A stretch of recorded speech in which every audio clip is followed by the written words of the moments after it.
You know that feeling when you finally achieve something you've worked your entire life for? That's how I felt the day I got the keys to my first house. My name is Emily, and for years, my life had been a blur of cramped apartments, noisy upstairs neighbors, and landlords who thought maintenance meant duct taping a leaky pipe. I'm a graphic designer, so I spend a lot of time crafting beautiful images for other people, but this house, this little slice of suburbia in Arizona, was my masterpiece. It was a cute, two-bedroom place with a small backyard, perfect for my dog, Gus, and even better for my fledgling plant collection. I was 32, single, and finally living the American dream. Or so I thought. The closing on the house was a breeze. The realtor, a chirpy woman named Brenda, handed me a thick stack of papers. And these, she said, tapping a particularly dense packet, are the HOA documents. Just standard stuff, keeps the neighborhood looking nice. I nodded, smiling. HOA, Homeowners Association. I'd heard about them. They kept people from painting their houses neon green or parking rusty cars on their lawns. Seemed reasonable. I signed on the dotted line, picturing Gus running around a perfectly manicured lawn without a care in the world. Boy, was I naive. My first week in the house was pure bliss. Gus loved the backyard, and I loved having a dedicated office space for my design work. I spent my evenings painting the guest bedroom a calming shade of blue and planning out my little garden. I even met a few neighbors, a friendly retired couple, the Millers, and a young family down the street. Everyone seemed nice. The sun was always shining. It felt like paradise. Then, the letter arrived. It was in a crisp white envelope, with a return address that simply said Desert Oasis HOA. My first official communication from the Homeowners Association. I opened it with a smile, expecting a welcome packet or maybe a calendar of community events. Instead, it was a violation notice. Violation of CC and RS Section 4.3, Landscape Maintenance. We have observed your lawn contains several patches of dry, discolored grass. Per HOA guidelines, all lawns must be maintained at a uniform, healthy green. You have 7 days to rectify this issue or a fine of $50 will be assessed, followed by daily fines of $25. I stared at the letter, dumbfounded. Dry, discolored grass? It was July in Arizona. Every lawn had a few brown patches. It was 110 degrees outside. I went out to my backyard. Gus was happily sniffing a perfectly green bush. The lawn was mostly green, with a couple of spots that looked a little thirsty. Nothing major. Nothing that warranted a threatening letter. I called the number on the letter, expecting to speak to a friendly voice. Instead, I got an automated system that led me in circles. Finally, I found an email address and sent a polite message explaining that I had just moved in, was working on the lawn, and that a little browning was normal for the desert summer. I figured that would be the end of it. 2 days later, I received another letter. This one was even more formal. Response to your inquiry regarding violation of CC and RS Section 4.3. Your explanation is unsatisfactory. The expectation of uniform, healthy green turf applies year-round. Failure to comply within the original 7-day window will result in the immediate assessment of fines.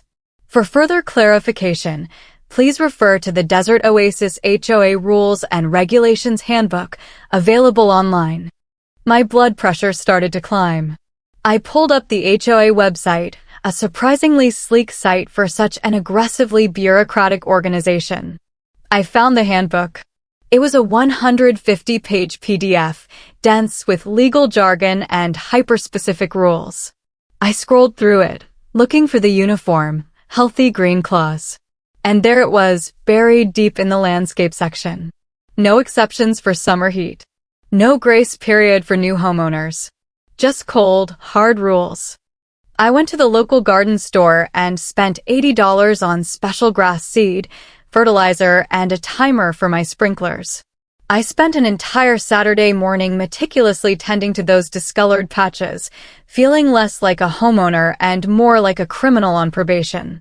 I wanted to fight it, but I didn't know how. I was new here.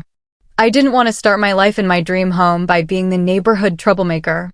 The grass, predictably, didn't turn uniform, healthy green overnight. It was Arizona. But it was definitely improving. I felt a sense of relief. I had done my part. Then came the third letter. Violation of CC and RS Section 6.2, Exterior Decorations. We have observed a decorative gnome figurine displayed in your front garden. Per HOA guidelines, all exterior decorations must be natural in appearance and blend harmoniously with the desert aesthetic. Figurines, statues, or artificial ornamentation are strictly prohibited. You have 3 days to rectify this issue, or a fine of $75 will be assessed, followed by daily fines of $50. A gnome. I had one small, ceramic gnome, a gift from my grandma, tucked discreetly under a rose bush by my front door. It was maybe 6 inches tall. It was hardly a garish lawn ornament.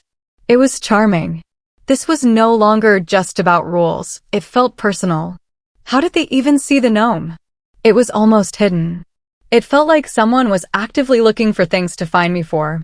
This was starting to feel less like paradise and more like a surveillance state. I went to the Miller's house, the friendly retired couple. Mr. Miller was watering his perfectly green lawn, his face a picture of serene suburban bliss. Mr. Miller, hi, I began, holding up the latest letter. I'm Emily, from down the street. I was wondering if you could help me understand this HOA. They just fined me for a gnome. Mr. Miller's smile faltered. He looked around nervously, then lowered his voice. The HOA. Yes. Well, you'll be dealing with Patricia Prescott. She's the president. Runs a tight ship. A tight ship that finds people for garden gnomes? I asked, incredulous. She's particular, he said, still glancing around. Very particular about appearances. She lives right around the corner, actually. Number 14. He pointed to a large, immaculate house with not a single leaf out of place. The house had perfectly trimmed bushes, a pristine white fence, and not a single gnome in sight. It radiated an aura of oppressive order. I just don't get it, I said, frustrated. I thought HOAs were supposed to protect property values, not harass people over tiny garden decorations. Oh, they protect property values all right, Mr. Miller said, with a sigh that seemed to carry years of resignation. But sometimes, the protection feels a lot like control. Patricia takes her role very seriously. Very, very seriously. I thanked him and walked back home, looking at my gnome, feeling a surge of defiant anger. This wasn't just about a gnome or a brown patch of grass anymore. This was about principle. This was about my home, my space, and my right to live in it without feeling like I was under constant surveillance. I hadn't even finished unpacking, and already, my dream home felt like a prison. And Patricia Prescott was the warden. By the end of my first month, I had accumulated over $400 in fines. It was insane. For a single woman trying to build a career and keep up with a mortgage, that kind of money isn't just a minor inconvenience. It's a car payment or 2 weeks of groceries. I felt like I was being bled dry by a bunch of people who spent their weekends measuring the height of my bushes with a ruler. I decided I was done playing defense. If Patricia Prescott wanted to play by the rules, I would learn every single one of them. I spent my nights reading that 150-page handbook like it was a sacred text.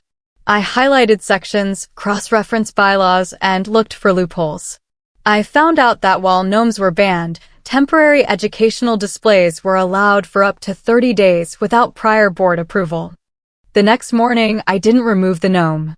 I put a tiny, hand-painted sign next to it that said, Educational Display, History of Folklore in Northern Europe. I even printed out a little Wikipedia blurb and taped it to a stake. About 2 hours later, I saw a white golf cart crawling past my house. It was Patricia. She was wearing oversized sunglasses and a straw hat that looked like it belonged on a plantation owner. She didn't get out. She just stopped, stared at my educational display for a long minute, scribbled something on a clipboard, and drove off. The next day, I didn't get a fine. I got a notice of hearing.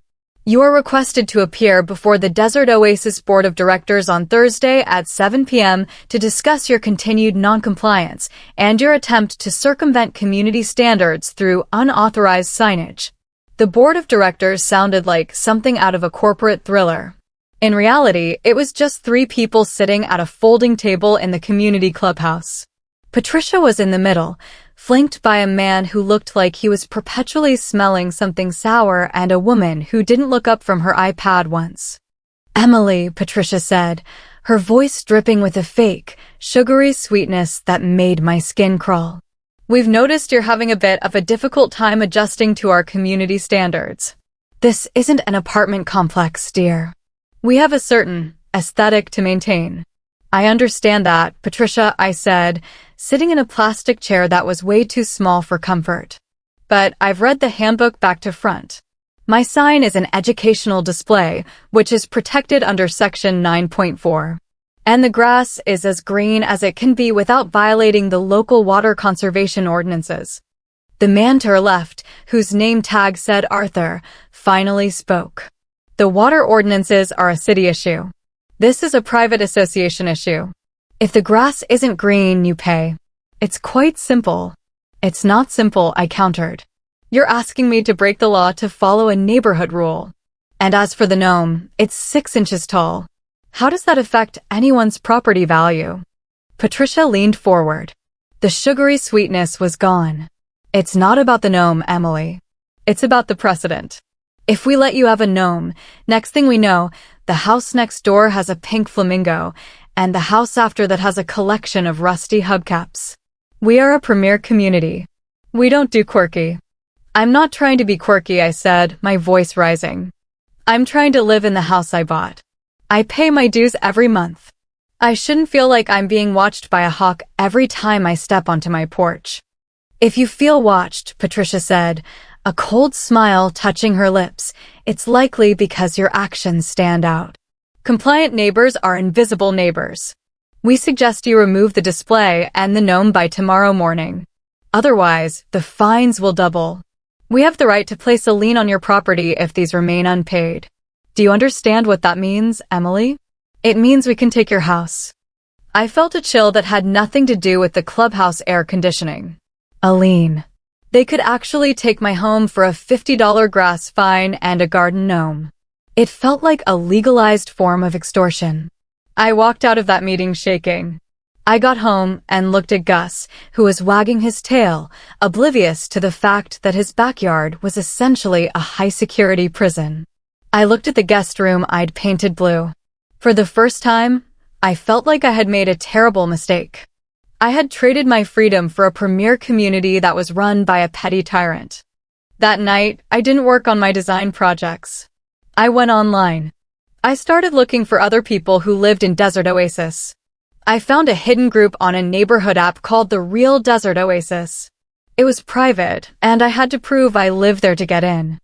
When I was finally accepted, my screen was flooded with stories. One woman had been fined because her trash can was visible for 10 minutes after the garbage truck left. Another man had been forced to remove a wheelchair ramp he'd built for his aging mother because it disrupted the architectural flow of the street. There were dozens of us. All of us paying hundreds of dollars a month in dues, only to be harassed and threatened by Patricia and her cronies. But there was something else in that group. A rumor. Someone mentioned that the HOA's financial reports hadn't been fully audited in 3 years. They mentioned that the landscaping company the HOA used, the one that was surprisingly expensive, was owned by Patricia's brother-in-law. My designer brain started connecting the dots. This wasn't just about aesthetics or standards. This was a business. A very profitable, very corrupt business. Patricia wasn't just a lady who liked green grass. She was a woman who was using our fines and our dues to line her family's pockets. I felt a surge of energy. The fear was gone, replaced by a cold, sharp focus. I'm a graphic designer. I know how to organize information. I know how to make the truth look undeniable. And I knew exactly what my next educational display was going to be. It wasn't going to be about gnomes. It was going to be about the math. The next morning, I didn't remove the gnome. In fact, I went out and bought 5 more. But they weren't just random decorations. Each gnome was holding a small, professionally printed sign, using my best graphic design skills that displayed a single, hard-to-ignore fact about the HOA's finances. One sign read, "Landscaping costs increased 40% since 2023. Guess who owns the company?" Another one said, "Where did the $20,000 beautification fund go? No receipts found." I lined them up right along the edge of my property, perfectly spaced, perfectly clear. I knew the white golf cart would be coming. I sat in my living room with the blinds cracked, sipping a lukewarm coffee, waiting for the warden. Around 10 a.m., there she was. Patricia Prescott slowed to a crawl, her sunglasses sliding down her nose. I watched her face turn a shade of red that definitely wasn't harmonious with the desert aesthetic. She didn't just scribble on her clipboard this time. She hopped out of the cart, her heels clicking aggressively on the pavement.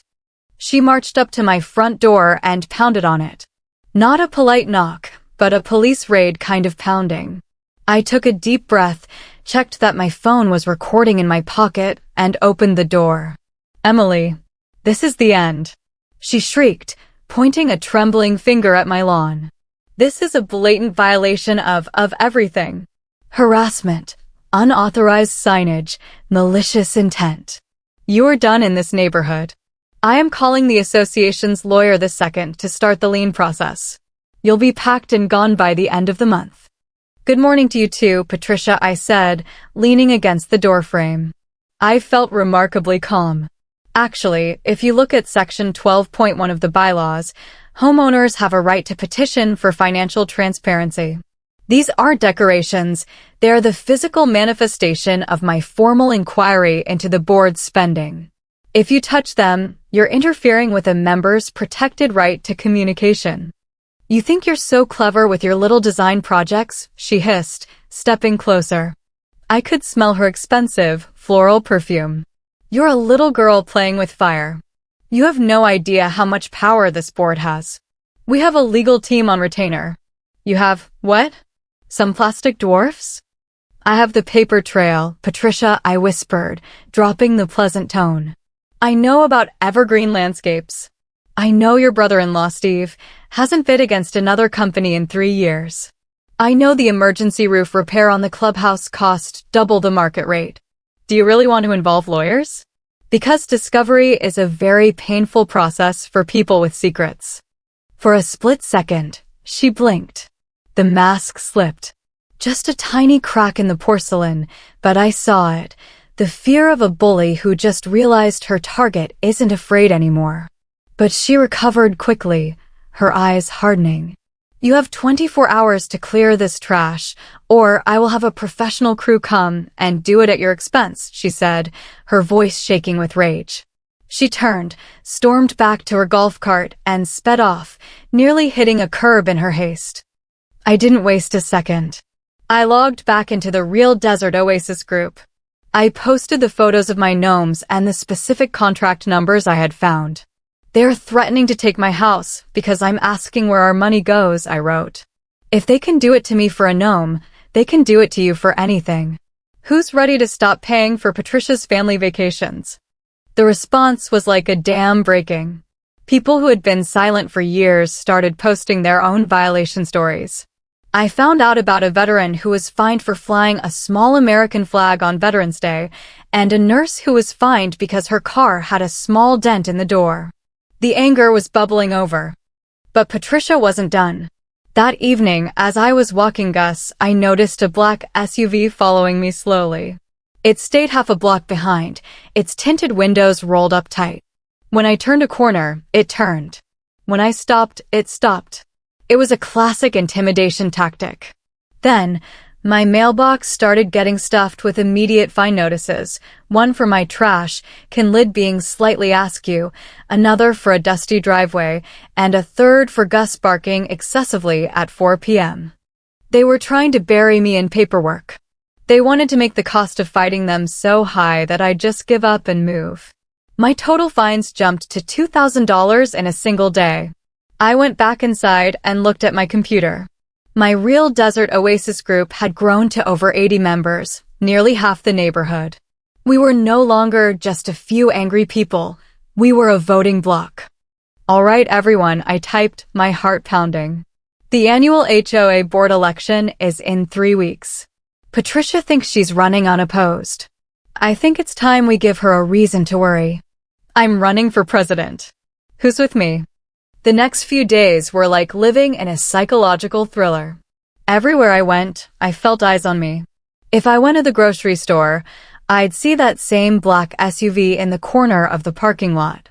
If I sat on my porch, a compliance officer, usually a guy named Doug who looked like he'd never smiled in his life, would walk by and stare at my windows for 10 minutes, scribbling in a notebook. They were trying to rattle me, to make me feel like my home wasn't my castle, but a glass cage. But they underestimated one thing: I'm a freelancer. I've spent 10 years dealing with demanding clients, impossible deadlines, and people trying to stiff me on my fees. I have a spine made of tempered steel, and my campaign was just getting started. I turned my garage into a war room. Since the HOA rules strictly forbade political signage on lawns, I got creative. I designed a series of high-end, minimalist postcards. On the front, they looked like beautiful Arizona landscapes. On the back, I printed clear, easy-to-read infographics showing exactly where our $300 a month dues were going. I didn't send them through the mail where Patricia could intercept them. I recruited a secret gnome network of neighbors from the private group to hand-deliver them under doors in the middle of the night. Then, the retaliation hit a new low. On Tuesday morning, I woke up to the sound of heavy machinery.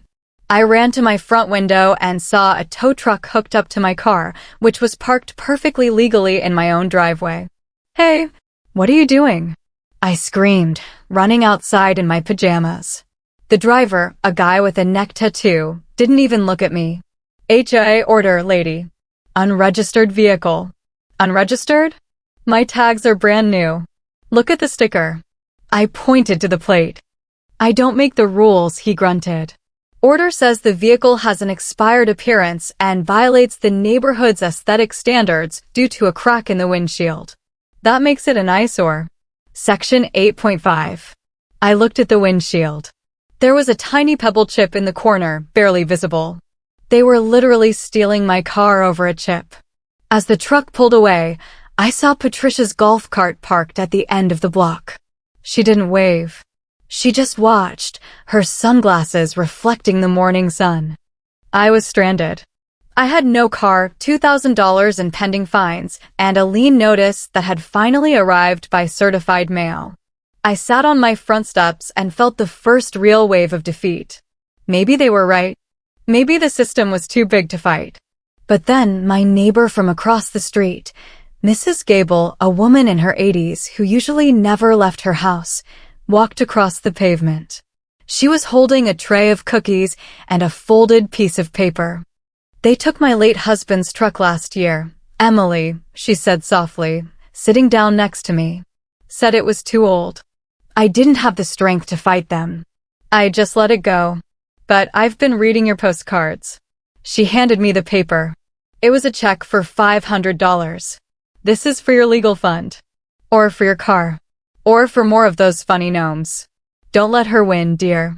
She thinks we're all just waiting to die, but we're still here." I felt a lump in my throat. I wasn't alone. That afternoon, 3 other neighbors offered to give me rides. By evening, a local lawyer who lived 3 streets over messaged me. "I'll handle the car and the lien pro bono," he wrote. "I'm tired of paying for Patricia's brother-in-law to pave his driveway with our money." The momentum was shifting. I spent the night finalizing my October surprise. If Patricia wanted to talk about aesthetics and appearances, I was going to show the whole neighborhood what she was hiding behind her own pristine white fence. I did some digging into the property records of Patricia's house. I found something fascinating. While she was fining us for improper grass color and unauthorized gnomes, she had built a massive, unpermitted luxury mother-in-law suite in her backyard, hidden behind a 10-foot wall that also violated the HOA's height limits. Even better, she had used the HA's own maintenance crew to build it, billing the labor to the Common Area Repair Fund. I had the invoices. I had the satellite photos. And the annual meeting was only 48 hours away. The night before the meeting, I stood in my kitchen, Gus at my feet, and looked at the mountain of evidence I'd gathered. My car was back, the lawyer had scared the tow company into a quiet return, and my gnomes were back in the yard, now wearing little vote for Emily hats. A brick came through my front window at midnight. It shattered the glass, sending shards flying across my living room. Tied to the brick was a note, "Drop out or the house is next." I didn't call the police first. I took a photo of the brick and the note and posted it directly to the neighborhood group. "Patricia Prescott is desperate," I wrote. "She's throwing bricks because she can't handle the truth. See you all at the meeting tomorrow. Bring your handbooks." The night of the annual HOA meeting felt like the air before a massive desert thunderstorm, thick, heavy, and ready to snap. The community clubhouse was packed, a sight I'd never seen before. Usually, these meetings were attended by 3 or 4 board residents, but tonight, there were over 100 people. The energy was electric. You could see the divide in the room. On one side, Patricia's small circle of loyalists. On the other side, the secret gnome network, my neighbors, the fed up, the fined, and the forgotten. I walked in with my head held high, carrying a thick leather portfolio. I was wearing my best professional outfit, looking every bit the candidate I intended to be. As I passed Mrs. Gable in the front row, she gave me a small thumbs up. The lawyer neighbor was there too, sitting with a calm, predatory smile. Patricia was already at the head table, looking regal in a stiff pearl necklace and a suit that probably cost more than my first car. When she saw me, her eyes turned into icy slits, but she kept that practiced, fake smile on her face for the crowd. She thought the brick through my window had worked. She thought I was there to concede. "Welcome, everyone, to our annual general meeting," Patricia began, her voice amplified by a small podium mic. "It's wonderful to see such a vibrant turnout. We have a lot of business to get through, including the election for board president. As there is only one official candidate on the pre-printed ballot, we'll move through the formalities quickly. Point of order, Madam President." It was Arthur. He stood up, holding the HOA handbook. According to Section 14.2, write-in candidates are permitted if they have the support of at least 10 members in good standing. I have here a petition signed by 65 members supporting the candidacy of Emily Miller. The room erupted. Cheers and claps echoed off the high ceilings. Patricia's face went from pale to a dangerous red. She slammed her gavel onto the table. "Order. This is highly irregular. This petition hasn't been verified by the board." "It doesn't need to be verified by you, Patricia," I said, standing up and walking toward the front. "The bylaws state the secretary must verify it, and since the secretary resigned last week after you fined her for her daughter's lemonade stand, the responsibility falls to the community at large." I didn't wait for her permission. I stepped up to the side of the podium. "Before we vote, I think the members deserve to see the beautification work that's been happening in our neighborhood. Specifically, the work that was done with our dues." I pulled out a small portable projector I'd brought in my bag. Before Patricia could stop me, I flicked it on, aiming it at the wall behind her. The first image was a high-resolution satellite photo of her backyard. "This," I told the silent room, "is Patricia's new luxury suite. It's 800 square feet, completely unpermitted by the city, and built using the stone and lumber that was supposedly purchased for our new community park. I have the delivery receipts here, signed by Patricia's brother-in-law, Steve from Evergreen Landscapes." "This is a lie. This is defamation." Patricia screamed, trying to block the projection with her body. But the image was too big. She looked like a ghost flickering in front of her own corruption. "Is it a lie, Patricia?" I flipped to the next slide. "Because here is the invoice for the clubhouse roof repair, $15,000. And here is the actual roof, which my independent inspector looked at yesterday. It hasn't been touched in 5 years. That money went into the swimming pool you just installed behind that 10-foot wall. The room wasn't just cheering anymore. They were shouting. People were standing up, waving their own violation notices, demanding answers. Patricia was shaking, her pearls rattling against her neck. She looked at Arthur, but even he was backing away. "You're a nobody," Patricia yelled at me, her voice cracking. "I protect your property values." "You didn't build this community, Patricia," I said, looking her dead in the eye. "We did. With our hard work and our homes. You just found a way to tax our happiness. And as for property values? A neighborhood where people are afraid to park in their own driveways isn't a community. It's a labor camp." I moved to disqualify Patricia Prescott from the board effective immediately for gross financial misconduct. Arthur shouted over the noise. "Seconded." A dozen voices screamed at once. Patricia tried to maintain control, but it was over. The vote for president was opened, and the result was undeniable. When the results were announced, 92 votes for me, 8 for her, the clubhouse nearly shook with the noise. I didn't feel a surge of ego. I felt a massive weight lift off my shoulders. We had done it. But as I looked at Patricia, I saw her whispering into her phone. She caught my eye and mouthed one word: "Watch." I knew then that she wasn't finished. She still had the keys to the accounts and the records. I walked out into the night, knowing the most dangerous 24 hours were just beginning. The victory at the clubhouse felt like a dream, but the morning after was a cold reality check. I woke up as the president of the Desert Oasis HOA, but I inherited a house on fire. By 8 a.m., Arthur was at my door. His face was grim. "Emily, we've got a problem." Patricia spent the night purging the digital archives.